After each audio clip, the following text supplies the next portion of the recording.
I once asked, why me? Now I ask, why not me? Because maybe I was meant to turn my scars into someone else's hope. Emily Parker. It began on a quiet morning in Ohio when the sun had not yet decided whether to rise or hide behind the clouds. Emily Parker sat by her window wrapped in a blanket and a kind of silence that had weight. She had always been the strong one, the trainer, the woman who ran marathons and inspired others to move, to breathe, to believe in what their bodies could do. But that morning her legs refused to stand.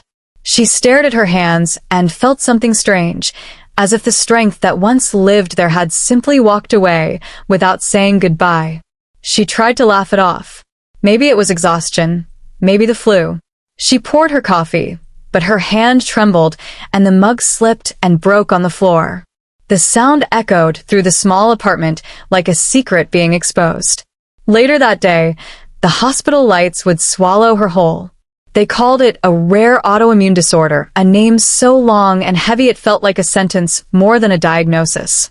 The doctors said her muscles were turning against her, her body fighting itself. She blinked, unable to process it. She had spent her whole life fighting for her body, and now it was her body that wanted her gone. Days turned into weeks, weeks into months, and the hospital became her world. Machines hummed, nurses whispered, and the taste of metal never left her mouth. She watched people come and go, visitors who brought flowers and promises, lovers who held hands until hope grew tired. Her fiancé came less and less, his voice fading over the phone until one evening he stopped calling altogether. She stared at the ceiling that night and whispered, so softly that even the walls seemed to lean closer, why me? There was no answer, only the quiet hum of the ventilator and the soft footsteps of the nurse who brought her pills. Emily began to record small voice notes on her phone, not for anyone else but for herself, tiny pieces of light she could hold on to. She would say things like, I'm still here, or today I smiled when the nurse told me a joke. Little things that reminded her that she was not just a body in a bed. Her parents visited every Sunday. Her mother's hands always smelled of lavender soap, and her father pretended not to cry when he said she looked stronger each time. They brought photos of home, of the dog she used to run with, of sunsets she hadn't seen in months. And for a while, Emily believed them. She believed she would walk again, maybe even run. But then came the night when her heart monitor screamed and doctors filled the room like a storm. They said she might not make it through the night. But she did. When she woke the next morning, something inside her had shifted. It wasn't hope, not yet. It was something quieter, deeper, like a voice that whispered, you are still alive for a reason. From that day, Emily began to write. Letters she never sent, stories she never finished, prayers she didn't even believe in. She wrote to the girl she used to be and to the woman she hoped to become. Days turned into a rhythm of pain and patience. The doctors tried new treatments, experimental medications that came with more side effects than promises. Some days she couldn't speak, other days she couldn't move. But every time she thought she had reached the edge, she found a small reason to hold on. A nurse who told her she was brave, a stranger who sent a message online saying her story gave them strength. One evening, when the sun melted into gold across her hospital window, Emily recorded a video. Her voice was weak, her body thinner than before, but her eyes were steady. She said, I used to think strength was about lifting weights or running marathons, but now I think strength is just choosing to wake up again when you don't know if you can. She didn't expect anyone to see it, but people did. The video spread like wildfire. Comments poured in from people fighting cancer, recovering from accidents, grieving losses they could barely name. They told her she had given them something real, something raw. For the first time in months, Emily smiled, not because she was healed, but because she mattered again. A few months later, the doctors called it a miracle. Her body was responding. Slowly, painfully, she began to regain movement. Physical therapy became her new battleground. Every step was a mountain, every breath a victory. When she finally stood without help, her therapist clapped, and Emily cried like a child. Not from pain, but from gratitude.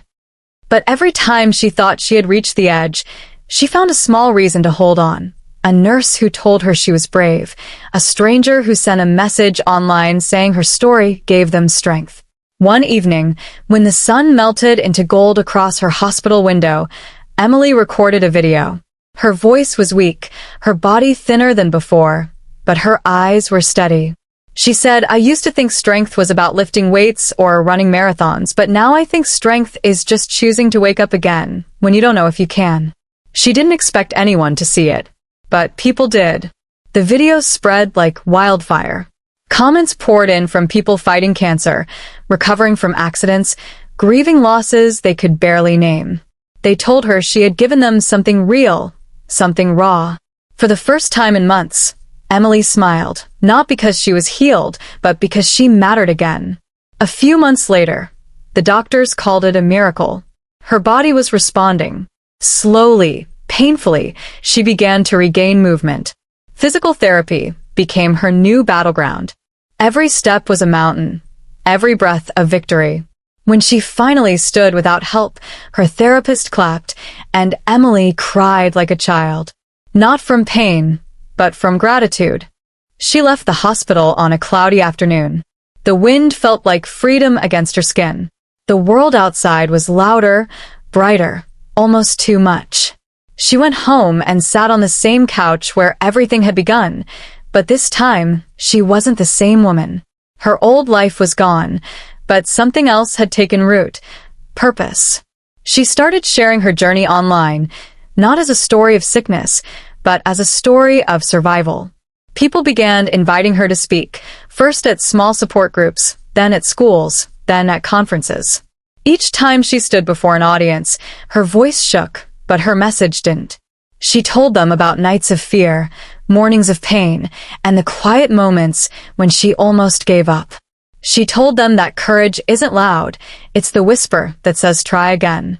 One evening, she was invited to give a TEDx talk. Standing backstage, she could feel her heart pounding. She remembered the girl in the hospital bed, the one who couldn't even hold a cup of coffee. And now here she was, standing under the lights, with thousands waiting to hear her speak. She took a deep breath and began. She spoke about loss, about faith, about learning to live with uncertainty. She said, healing isn't about going back to who you were. It's about learning to love who you became. When the video went online, it reached millions. People called her a symbol of hope, a warrior, a miracle. But Emily didn't feel like any of those things. She was just a woman who refused to let her story end when everyone said it would. She started a small foundation to support others living with rare illnesses. She raised money, shared resources, visited hospitals, and sat with patients who needed someone who understood. One winter evening, she met a young girl named Lily, who had the same condition Emily once battled. Lily was scared, her parents exhausted. Emily sat beside her, held her hand, and said, "I know this feels impossible, but you're stronger than you think." Lily smiled faintly and whispered, "You really think so?" And Emily nodded. That night, when she went home, she cried, not from sadness, but from the strange beauty of it all. The circle of pain and healing, of giving and receiving. Years passed. Emily became one of those names people searched when they needed hope. She traveled the world, stood on stages she once dreamed of, but every time she told her story, she still saw that hospital ceiling in her mind, that endless white space where she had once whispered, "Why me?" And now, when she tells it, she adds something new. She says, "I used to ask why me, but now I ask why not me? Because maybe I was chosen to carry this pain, so I could turn it into something that helps someone else carry theirs." Her life was not perfect. Some days, the illness returned in small ways, numbness in her fingers, fatigue that made it hard to rise. But she learned that survival wasn't about erasing the scars. It was about learning to live with them, to let them remind you that you made it through the fire. Sometimes, at night, she still recorded voice notes, not because she needed them, but because she wanted to remember. She would say things like, "Today I laughed again," or "I met a woman who told me my story saved her life." And she would smile, knowing that somewhere out there, someone was listening, and maybe that was enough. On the anniversary of her recovery, Emily went back to the same hospital that had once been her prison.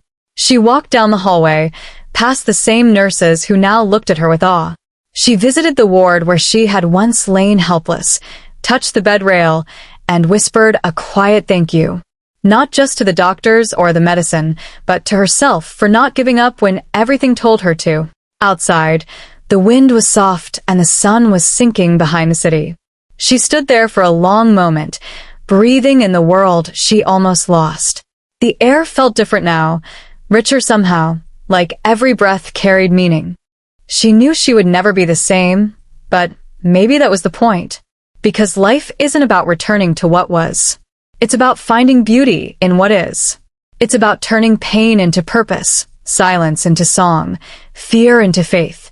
And sometimes, it's about surviving just long enough to tell the story that someone else needs to hear. Emily Parker once thought her illness was the end of her story. Now she knows it was only the beginning.